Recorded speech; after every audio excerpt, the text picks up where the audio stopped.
Hello दोस्तों, नमस्कार। स्वागत करता हूं अपने इस चैनल LPMS क्लासेस में। दोस्तों, जैसा कि पिछले वीडियो में हमने भाग 1 करा था भारतीय संविधान का, जिसमें हमने अनुच्छेद 1 से लेकर अनुच्छेद 4 तक के किया था। दोस्तों, ये हमारा दूसरा वीडियो है। आज हम करेंगे भाग 2, जो नागरिकता के बारे में बताता है। भाग 2 में अनुच्छेद 5 से लेकर अनुच्छेद 11 तक को हम पढ़ेंगे। तो आइए स्टार्ट करते हैं। दोस्तों, अनुच्छेद 5 से 11 तक के पढ़ने से पहले आपको यह नागरिकता के बारे में कुछ चीज़ें जाननी चाहिए। जैसे पहली, नागरिकता क्या होती है। पहली क्या जाननी चाहिए कि नागरिकता होती क्या है। दोस्तों, एक चीज़ और इम्पोर्टेंट बात कि आप नोट्स खुद ही बनाते चलें। आप एक कॉपी और पेन ले लें, जिससे कि आपको जो भी मैं बताते जा रहा हूँ उस चीज़ को आप नोट करते चलेंगे। तो वीडियो के बीच में रोककर आप पेन और कॉपी ले लें और फिर हम इसको आगे करते हैं। तो आइए पहले देखते हैं नागरिकता क्या होता है। नागरिकता किसी भी देश के 3 प्रकार के लोग रहते हैं। जो भी देश हैं, किसी भी देश में 3 प्रकार के लोग रहते हैं। पहला तो व्यक्ति, कोई एक व्यक्ति रह रहा होगा, ठीक है। व्यक्ति जिसे हम पर्सन कहते हैं, जो देश में घूमने आया होगा। जो भी व्यक्ति देश में घूमने आ रहा है उसे हम क्या कहते हैं, पर्सन या व्यक्ति, है ना। दूसरा सिटीजन। सिटीजन कौन होता है, उस देश का नागरिक। जो उस देश का नागरिक है उसे हम सिटीजन कहते हैं। और तीसरा होता है माइनॉरिटी। माइनॉरिटी मतलब सिटीजन में ही आते हैं जो माइनॉरिटी, वैसे लोग जिनकी संख्या बहुत कम होती है, जिसे हम माइनॉरिटी या अल्पसंख्यक भी कहते हैं।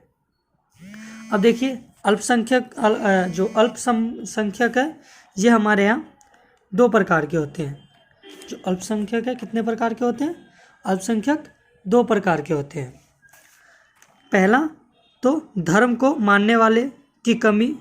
जो धर्म है, उस धर्म को मानने वाले लोग अगर कम हैं तो इन्हें, उनकी संख्या कम है तो इनको धार्मिक आधार पे अल्पसंख्यक कहेंगे। और दूसरी, भाषाई आधार पे भी अल्पसंख्यक होते हैं। तो ये क्लियर हुआ कि नागरिकता क्या होता है। दूसरा, ये समझिए कि नागरिकता क्या है।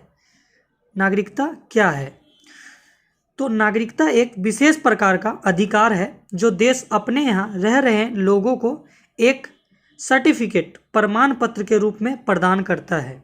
जैसे एग्जाम्पल, उदाहरण के द्वारा देखते हैं कि आपके पास वोटर ID कार्ड है।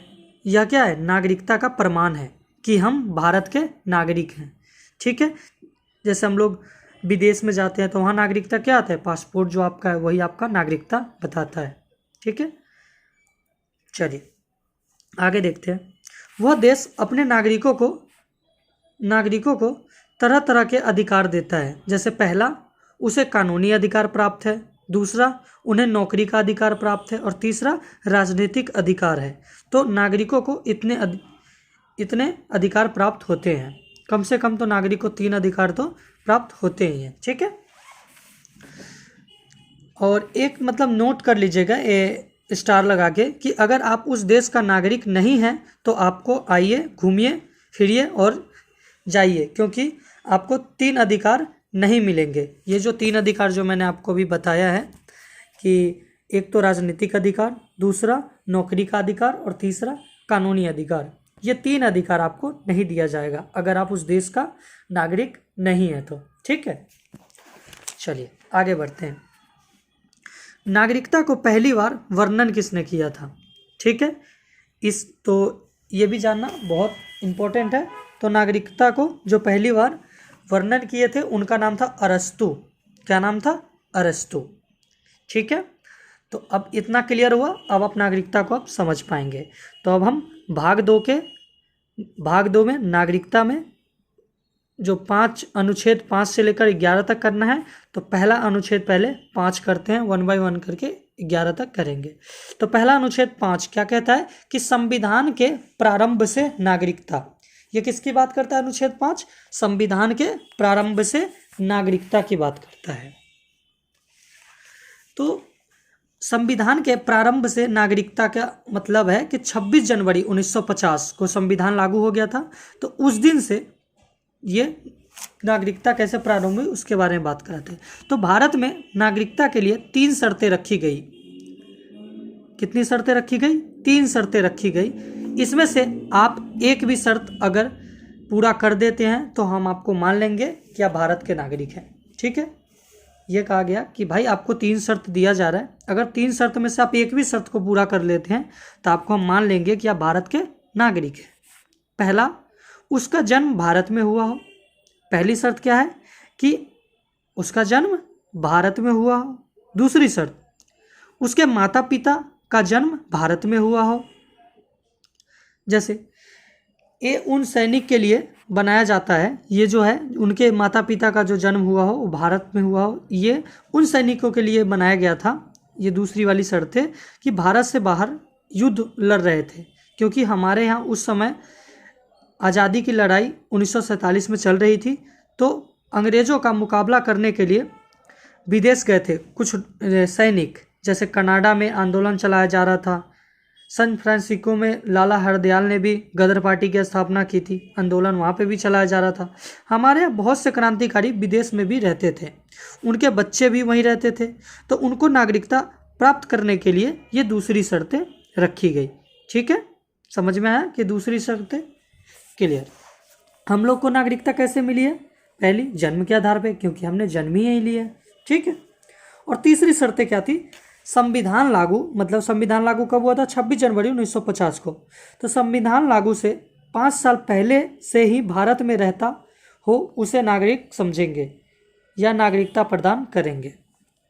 मतलब जब ये संविधान लागू हुआ है उससे 5 साल पहले से जो यहाँ पे रह रहा है उसको हम नागरिकता प्रदान करेंगे।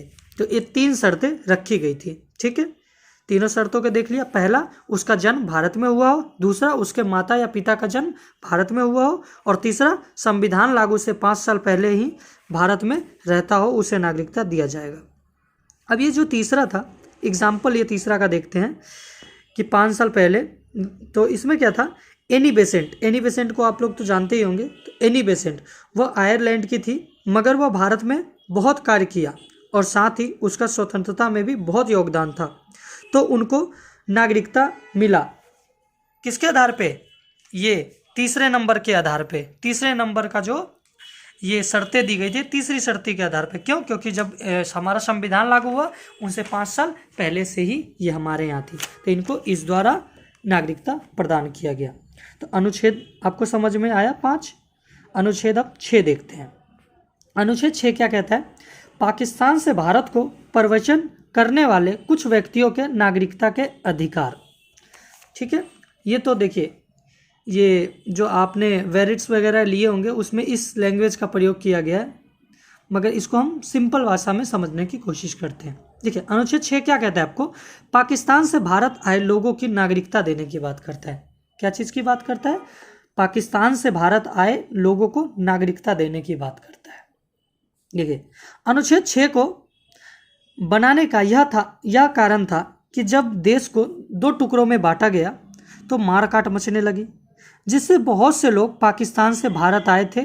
जैसे आसाराम बापू, है ना, ऐसे ही बहुत लोग आए थे। वैसे ही भारत से भी बहुत सारे लोग पाकिस्तान जाकर बस गए थे।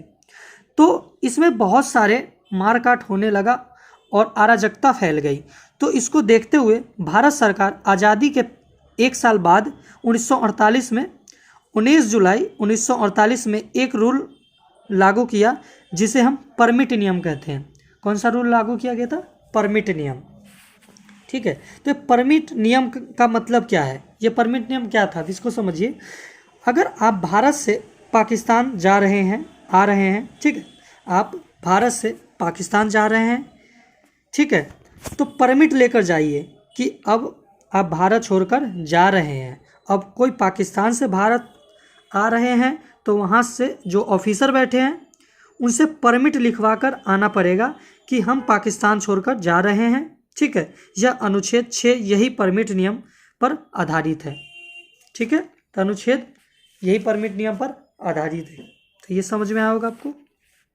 कब बनाया गया था? 19 जुलाई 1948 को परमिट नियम। तो अनुच्छेद 6 क्या कहता है ये समझ गए। अब अनुच्छेद 6 कहता क्या है, अब इसको देखिए। ऐसे व्यक्ति जो पाकिस्तान से भारत आ रहे हैं उनकी नागरिकता की बात करता है। तो इसमें भी दो प्रकार के लोग थे।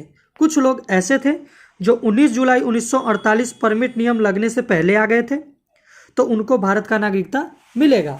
मगर दूसरे वह लोग थे जो 19 जुलाई 1948 के बाद परमिट नियम लगने के बाद आ रहे थे। तो आप पहले परमिट भरिए और 6 महीने इंतजार कीजिए। परमिट भरने के 6 महीने बाद आपको नागरिकता मिलेगी।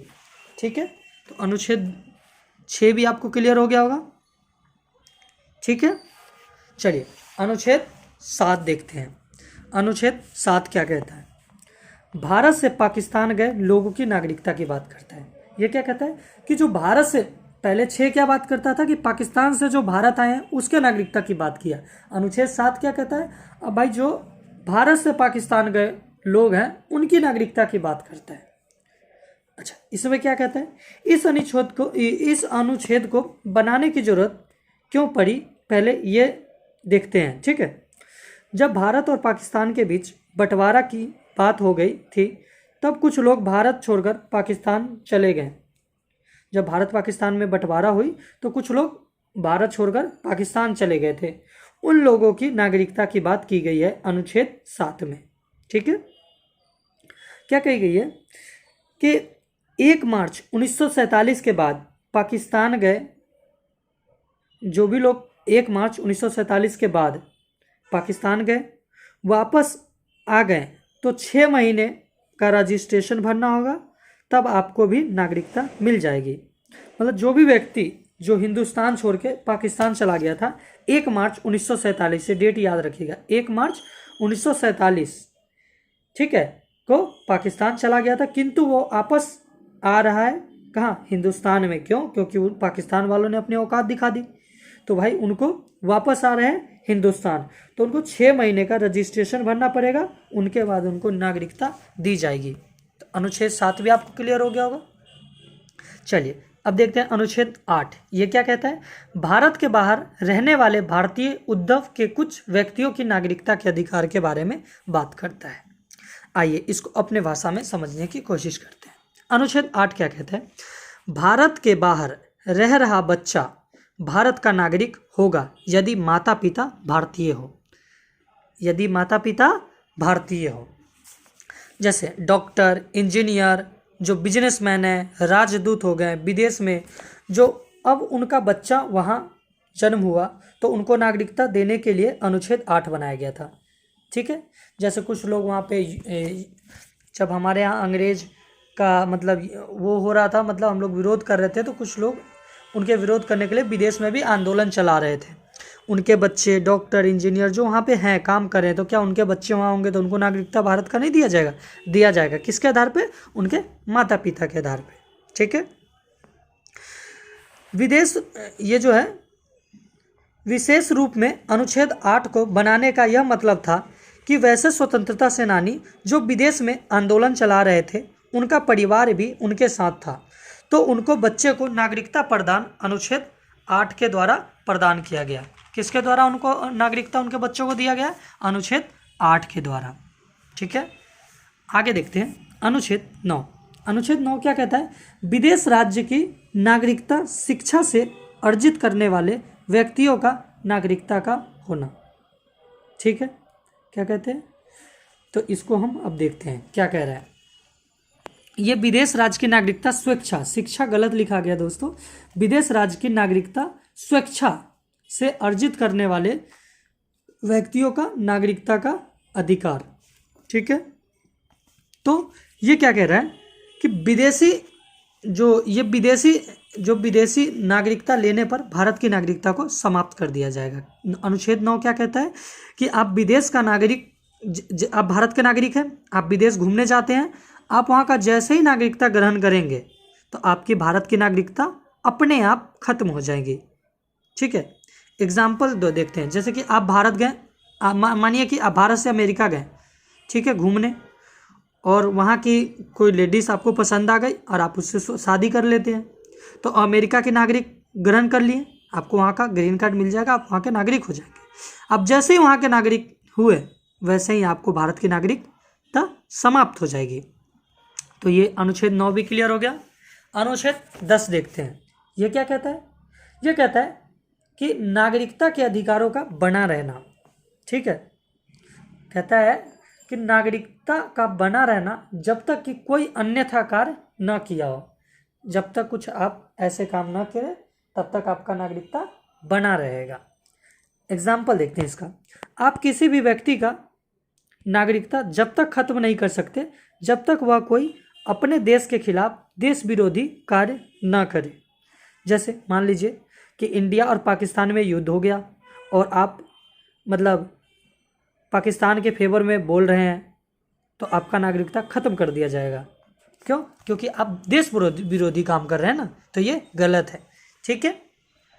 अब देखते हैं अनुच्छेद 11, जो इसका आखिरी अनुच्छेद है, भाग 2 का। ये क्या कहता है? संसद द्वारा नागरिकता के अधिकारों का विधि द्वारा विनिमय किया जाना। इसका कहना यह है कि जो नागरिकता संबंधित कानून बनाने का जो अधिकार है वो संसद को है। किसको है? संसद को है। नागरिकता पे जो भी कानून बना जाएगा वो संसद बनाएगी। और संसद के किस मंत्रालय के पास है? तो गृह मंत्रालय के पास है। किस मंत्रालय के पास है दोस्तों? गृह मंत्रालय के पास है, ठीक है।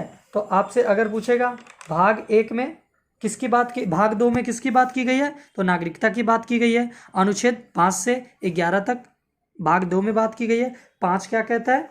तो 5 क्या कहता है कि संविधान से के प्रारंभ से नागरिकता, ठीक है। इसमें 3 शर्तें बताई गई है। या उसका जन्म भारत में हुआ हो तो उसको नागरिकता दे दिया जाएगा, उसके माता पिता का जन्म भारत में हुआ है फिर भी उसको नागरिकता दिया जाएगा, और संविधान लागू होने से 5 साल पहले से जो भारत में रह रहा है उसको भी नागरिकता दे दिया जाएगा। ये कौन कहता है? अनुच्छेद 5। अनुच्छेद 6 क्या कहता है? पाकिस्तान से भारत आए लोगों की नागरिकता के बारे में कौन कहता है? अनुच्छेद 6 कहता है जो भी पाकिस्तान से भारत आए हैं उनको नागरिकता अनुच्छेद 6 के द्वारा दिया जाएगा। अच्छा, अनुच्छेद 7 क्या कहता है? जो भी लोग भारत से पाकिस्तान गए थे मगर वो दोबारा लौट के हिंदुस्तान आ रहे हैं, तो उनको, जो भारत से पाकिस्तान गए थे मगर दोबारा हिंदुस्तान आ रहे हैं, तो उनको नागरिकता किसके द्वारा दिया जाएगा? अनुच्छेद 7 के द्वारा। अनुच्छेद 8 क्या कहता है? भारत के बाहर रह रहा बच्चा भारत का नागरिक होगा यदि उसका माता पिता भारतीय हो। क्लियर? अनुच्छेद 9 क्या कहता है? कहता है विदेशी नागरिकता लेने पर भारत की नागरिकता समाप्त कर दी जाएगी। आप विदेश की नागरिकता जैसे ही ग्रहण की है, यहाँ की नागरिकता खत्म कर दी जाएगी, क्योंकि हमारे यहाँ एकल नागरिकता है। क्लियर? अब देखते हैं अनुच्छेद 10 क्या कहता है। अनुच्छेद 10 क्या कहता था? नागरिकता का बना रहना जब तक कि आप अन्यथा काम न करें। अन्यथा काम का मतलब कि आप देश विरोधी कार्य या देश विरोधी कोई भी बात न बोले, ठीक है। लास्ट 11 क्या कह रहा था? नागरिकता संबंधित कानूनों का बनाना। तो कौन बनाएगा? संसद बनाएगा। आपका नागरिकता संबंधित कानून जो है या अधिकार कौन करेगा, बनाएगा? संसद बनाएगा। संसद का कौन सा मंत्रालय? तो गृह मंत्रालय। तो दोस्तों आशा करता हूँ कि भाग 2 अनुच्छेद 5 से लेकर 9 तक आपको समझ में आया होगा। अच्छे से अगर आपको समझ में आया तो दोस्तों हमारे इस वीडियो को लाइक करें, कमेंट करें और अपने दोस्तों से शेयर करें, और हमारे LPMS चैनल को सब्सक्राइब कर लें, जिससे कि आने वाले वीडियो सबसे पहले आपके पास पहुंचे। तो दोस्तों मिलते हैं अगले वीडियो में, तब तक के लिए जय हिंद।